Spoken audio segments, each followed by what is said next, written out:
सो यहाँ पर क्रोम में आने के बाद मैं यहाँ पर भर रहा हूँ।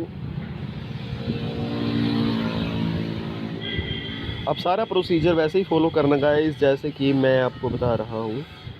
तो यहाँ पर स्पीड टेस्ट की वेबसाइट पर मैं चला गया हूँ और यहाँ पर नीचे आने के बाद रन स्पीड टेस्ट।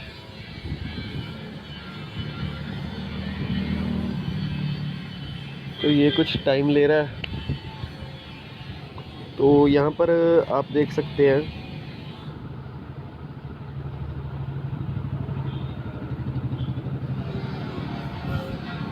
अब ये कुछ भी मतलब बहुत कहते हैं भी। आपने जो मेरी पहली वीडियो देखी होगी 20-20 MB 25-25 MB 17-17 MB की स्पीड उठा रहा था, लेकिन अब ये कुछ खास स्पीड नहीं उठा पा रहा। तो यहाँ पर थोड़ा बहुत एरर आ जाता है गाइस, ऐसी कोई बात नहीं है।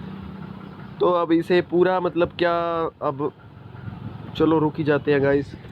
तो यहाँ पर आपने देख लिया कि 0.40 ये या 0.66 ये है। तो अब कहीं और पर भी अपनी स्पीड चेक कर लेते हैं। अभी एक ही प्लेटफॉर्म पर स्पीड चेक करके क्या मज़ा है। न्यू दिल्ली के सर्वर से जुड़ा है ये। कई बार स्पीड यहाँ पे देखो ना ऊपर बनी आ जाती है, यहाँ बनी आ जाती है। तो यहाँ पर MB लिखा आ जाता है, तो यहाँ पर भी वो स्पीड उठा देता है। बस अब थोड़ी सी इसने स्पीड उठा ली है अपनी, देख सकते हैं आप। तब पहले ऊपर 60 KB आ रहा था और अब कुछ ज़्यादा आ रहा है। तो यहाँ पर आपने देख लिया। तो यहाँ पर आपको अगर कोई भी फ़ोन आप यूज़ कर रहे हैं तो सबसे पहले उस फ़ोन में आपने ये सेटिंग करनी है कि उसका डाटा रोमिंग को ऑन कर देना है आपने। तो यहाँ पर जैसे कि मैं अब सिम 1 पर आ चुका हूँ, तो यहाँ पर डाटा रोमिंग ऑन थी, ऑन करके दोबारा ऑफ कर ली। और यहाँ पर आप देख सकते हैं यहाँ पर लिखा गया वी इज़ हेयर। वी क्या है? ये वोडाफोन आइडिया है ये। तो यहाँ पर एक्सेस पॉइंट नेम पे आएंगे। एक्सेस पॉइंट नेम आने के बाद सबसे पहले आपने रीसेट कर देना है। मैं यहाँ पर कुछ ऐसा नहीं करने वाला। और यहाँ पर आपने लिख देना है V4G।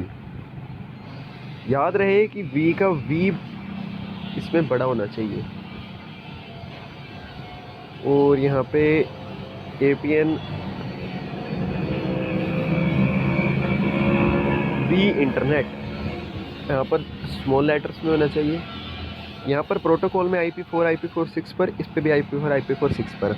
मेन चीज़ आई है अब, बियरर को अनसेलेक्ट कर दो। LP HPS और HSPA ये है लॉन्ग टर्म इवोल्यूशन, ये 3G के होते हैं। तो यहाँ पर आने के बाद यहाँ पर कर देंगे सेव। यहाँ पर सेव करने के बाद अब आपने करना क्या है, आपने एयरप्लेन मोड को लगा देना गाइस, और 5-7 सेकंड लगा के रखना है एयरप्लेन मोड को। तो यहाँ पर देखिए ये सब कुछ स्क्रीन पर मेरी डिसेबल हो चुका है। तो एयरप्लेन मोड लगाने के बाद एयरप्लेन मोड को हटा देना है आपने।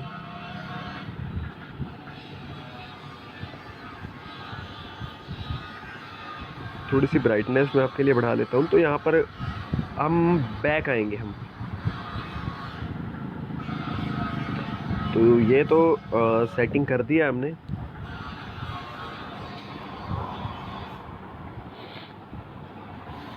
और अब उसी पर बैक आके इस पेज को करेंगे रिफ़्रेश। तो यहाँ पर मैं उसी पेज को कर देता हूँ रिफ़्रेश।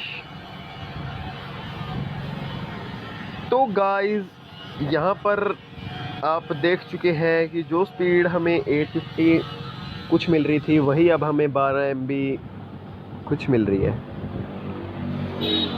8.3। अब ऊपर भी ये बहुत बढ़िया स्पीड उठाने लग रहा है। तो APN सेटिंग जो होती है वो बहुत ध्यान से करनी पड़ती है। तो चैनल को सब्सक्राइब कर दें, वीडियो को लाइक कर दें, शेयर कर दें। ये APN सेटिंग कुछ नहीं होता, ये सिर्फ नाम के फ़र्क से स्पीड का फ़र्क पड़ जाता है। जो आप नाम रख रहे हैं उसी से कई बार बहुत ज़्यादा फ़र्क उसी से पड़ जाता है। तो एक बार यहाँ पर ये ऐसी दिखा रहा है स्पीड, तो मैं अब एक बार स्पीड टेस्ट पर भी मैं देख ही लेता हूँ, क्योंकि स्पीड टेस्ट कई बार मतलब मैं ऐसा नहीं कहूँगा रोंग दिखा देता है स्पीड, लेकिन कई बार उतना डाटा वो खींच के दिखा नहीं पाता, ये दिक्कत हो जाती है। तो देखिए ये डाटा ख़त्म कर दिया स्पीड टेस्ट ने तो डाटा कुछ भी नहीं रहा।